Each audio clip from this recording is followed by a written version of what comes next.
Bora falar de união estável? Como funciona a partilha de bens quando você tem uma união estável com alguém? Como reconhecer uma união estável? Será que você está vivendo uma união estável e nem sabe? Quais são seus direitos no final do relacionamento? Precisa ter filhos? Não precisa? Tem que morar junto? Eu vou responder todas essas perguntas hoje aqui. Meu nome é Leonardo Marcondes, eu sou especialista em direito de família, já transformei a vida de mais de 3.000 famílias e a próxima vai ser a sua. Vem comigo.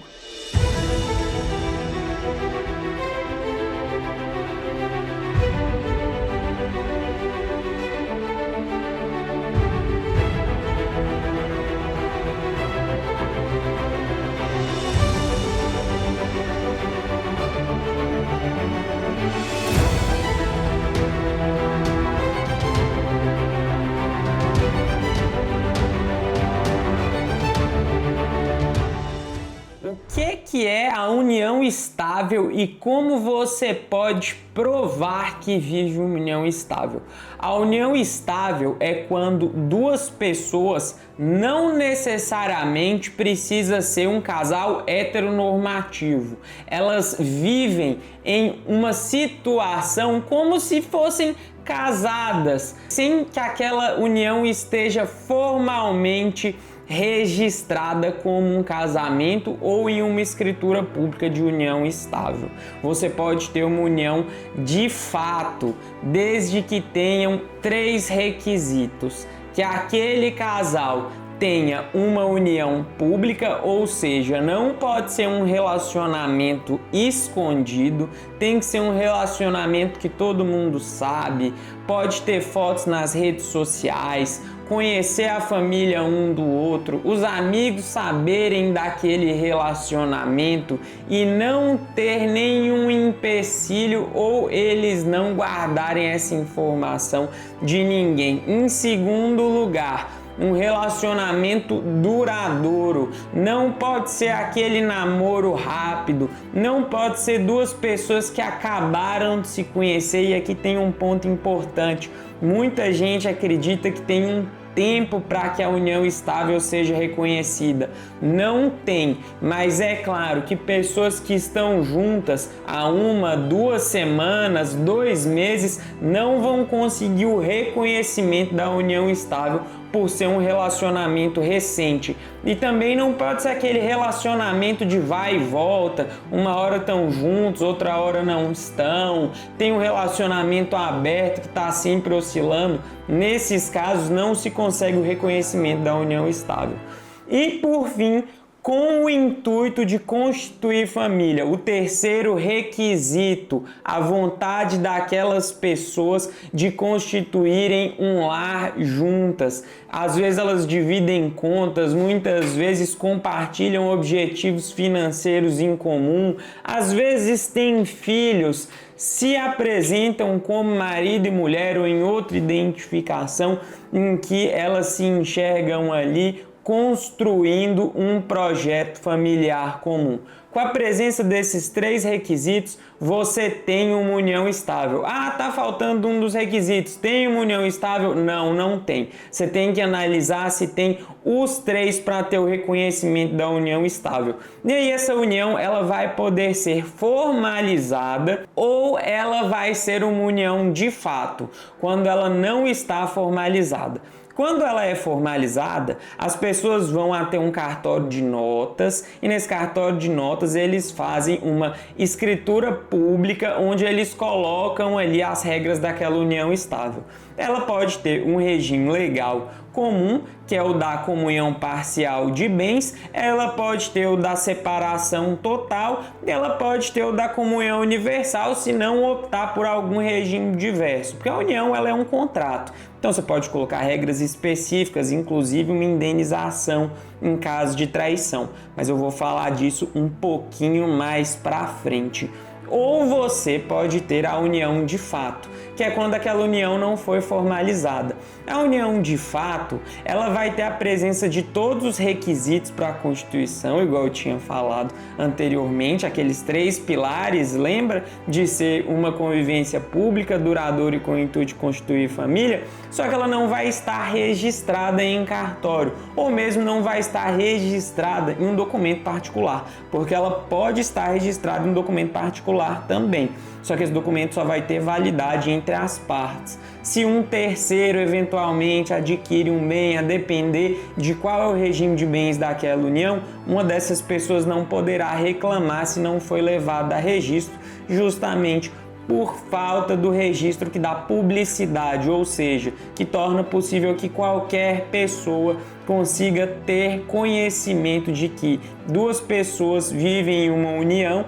Portanto, existem ali reflexos patrimoniais em decorrência do regime de bens que aquelas pessoas adotaram para aquela união estável. Na união de fato, eventualmente no fim do relacionamento, se ela não tiver sido formalizada, o regime de bens vai ser o regime da comunhão parcial de bens. E agora a gente entra no regime de bens. O regime da comunhão parcial, ele vai tratar que tudo que foi adquirido durante o relacionamento daquele casal, ou seja, se compraram um carro, se compraram uma moto, se fizeram investimentos, se compraram um imóvel, vai ser partilhado meio a meio, exceto aquilo que veio de herança ou doação unilateral. E a gente ainda tem de fazer algumas observações aqui, porque se eventualmente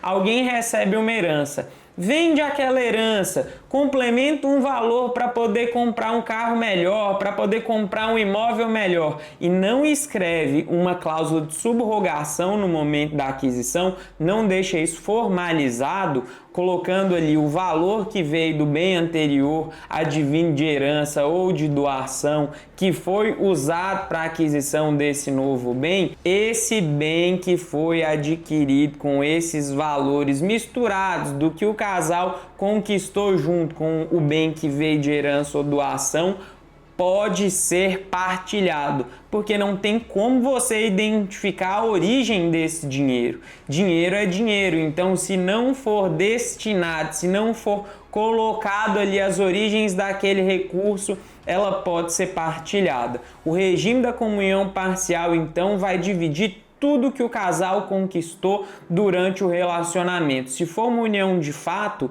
o trabalho do advogado é comprovar o maior período e a extensão desse relacionamento. Fazendo essa comprovação, você vai ter direito a partilhar tudo, independente de qual foi a sua contribuição financeira direta para a aquisição daquele bem.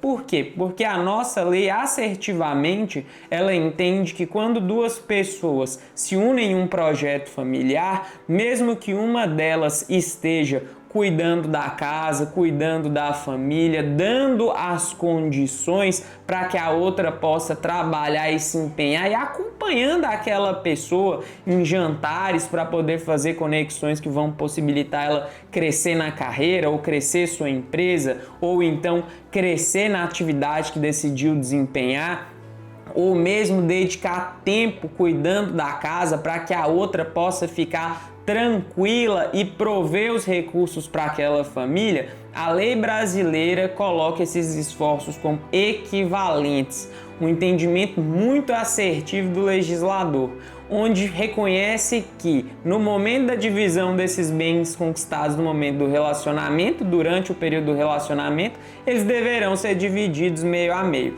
É assim que funciona a comunhão parcial. A gente vai ter também o regime de separação total. Como que funciona o regime de separação total? Aquilo que cada um adquire, aquilo que cada um conquista com o seu esforço financeiro e coloca os recursos para a compra daquele bem ou então para a realização daquele investimento, é exclusivo de quem o fez. Portanto, nessa situação não existirá partilha de bens se aquele bem não foi adquirido em conjunto e se não estiver escrito ali o quanto é de cada um, ou caso seja meio a meio, vai ter o nome dos dois, e se assim estiver, vai ser dividido em regra meio a meio, a não ser que se tenha ali um comprovante dos pagamentos feitos, do esforço individual feito para cada um para aquisição daquele bem, para realização de alguma melhoria, alguma reforma no imóvel de vocês, compra de determinado veículo. Então, no caso da separação total, é importante que você tenha isso tudo muito bem organizado e detalhado para você não ser prejudicado em uma eventual partilha. E a gente tem o regime também da comunhão universal, que independente de qual a origem daquele bem, se veio de herança, se veio de doação, se ele foi comprado, ele vai ser partilhado meio a meio. Todos os bens, tudo é dividido meio a meio. Então, os regimes da união estável, de separação total e de comunhão universal, eles só são possíveis quando você tem uma união formalizada, quando você leva a registro no cartório, ou então se você tem um documento privado, mas esse documento ele tem determinada fragilidade. O ideal é sempre que se leve isso ao cartório para que você tenha segurança jurídica. Também é possível você estabelecer outras regras e você pode dispor livremente, desde que essas regras não sejam contra a lei brasileira, contra os sistemas de lei brasileiro. Pode-se colocar, por exemplo, uma regra que a partir de determinado período o casal vai fazer uma determinada divisão, que depois, com determinada condição, pode acontecer alguma outra coisa, por exemplo, com a vinda de filhos. A gente também pode colocar cláusulas de indenização em casos de traição. Como eu falei anteriormente, é um contrato onde você consegue dispor determinadas regras patrimoniais e de convivência. E tem muita liberdade para poder trabalhar isso hoje em dia, gente. Mas precisa ter um advogado para que esse contrato não seja anulado depois e você não acabe sendo prejudicado. Como que você vai fazer uma comprovação da sua união estável caso você não tenha ela formalizada? E quando você formaliza, por exemplo, vocês viviam numa união estável sem formalizar e aí chegou num determinado período, ele ganhou dinheiro e quis formalizar numa separação total. Como que isso vai funcionar? Qual vai ser a regra que vai valer para cada período?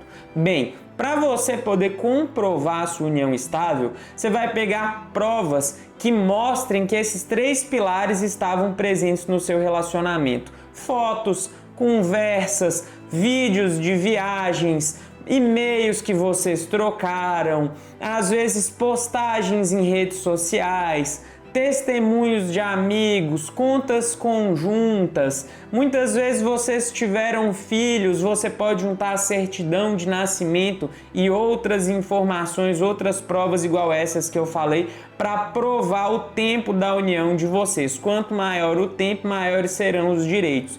E se acontecer essa situação que eu disse, de que chegou um determinado dia, ele quis formalizar a união, mas ele colocou que a união seria de separação total e você assinou. Como que isso vai funcionar? Esse documento só vai valer a partir da assinatura.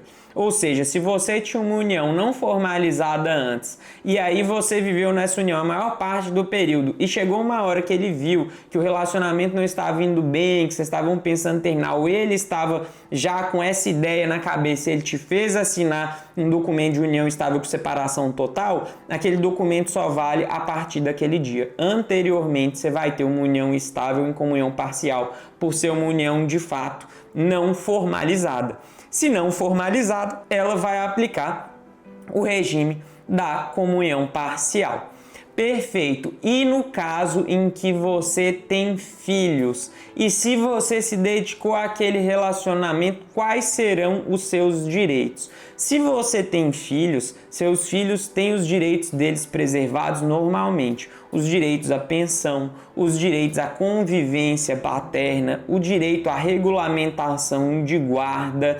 tudo que tiver a ver com o desenvolvimento do seu filho é preservado, independente de você ter um casamento ou uma união estável. Isso não altera em nada. E se você se dedicou por anos àquele relacionamento, mesmo que você tivesse uma união estável em separação total de bens, mesmo que formalizada, você pode exigir uma pensão do seu ex-companheiro se você dependia financeiramente dele, se no arranjo em que vocês tinham na casa de vocês, você estava cuidando da família e ele de trazer recursos para casa, então muitas vezes você tinha esse combinado com ele, ele termina o relacionamento, você fica na mão, saiba que você pode exigir que ele pague uma pensão para você por determinado período, podendo até ser vitalícia, a depender da sua idade e da situação. Isso é assunto para um outro vídeo. E também você poderá pedir essa pensão se eventualmente ele ficar em posse de todos os bens. Enquanto você está desenrolando o processo, e claro, essa situação vai ser aplicada num regime de comunhão parcial ou num regime de comunhão universal. Você vai poder pedir um pagamento de um valor a título de uma compensação para poder fazer com que você consiga receber ali, não ter uma perda no seu padrão de vida, receber um valor para não ter uma perda no seu padrão de vida, enquanto acontece a partilha daqueles bens que vocês conquistaram juntos. Então você tem todos esses direitos preservados, assim como no casamento. Qual que é a diferença para o casamento, então? Olha, na união estável, como você às vezes não vai ter o registro dessa união e a conferência se torna mais difícil, é diferente do casamento, onde para muitos atos civis, comprar coisas, vender coisas, a depender da movimentação financeira que você faz, é necessária a autorização do seu cônjuge, ou seja, da sua companheira, no caso dele estar fazendo isso escondido de você, da sua autorização. Então, caso ele tente fazer isso na união estável, ele vai conseguir. No casamento, ele pode encontrar um obstáculo, porque ele vai precisar da sua autorização sob pena de ter aquele negócio anulado. Então o casamento ele acaba trazendo mais segurança, mas a união tem direitos muito parecidos com o do casamento, sim. Por isso, se você tem uma união estável, tá passando por alguma situação de que você tá desconfiando que o seu parceiro tá desviando patrimônio, que ele tá pensando em terminar o relacionamento e te deixar sem nada, ou que você tá sendo prejudicada ou manipulada de alguma forma, sofrendo algum tipo de violência, vai na descrição desse vídeo, porque eu deixei o link do meu contato lá para você. Gostou desse vídeo? Então não deixa de se inscrever no canal. É importantíssimo que você também bata o sino e deixe os seus comentários, as suas dúvidas aqui no final do vídeo, porque eu preciso do retorno de vocês para poder saber o que vocês querem que eu fale por aqui, para o canal continuar tendo vida, para a gente poder levar essa mensagem para cada vez mais mulheres e fazer com que elas saibam dos seus direitos e não sejam prejudicadas, tá bom? Um beijo, até mais!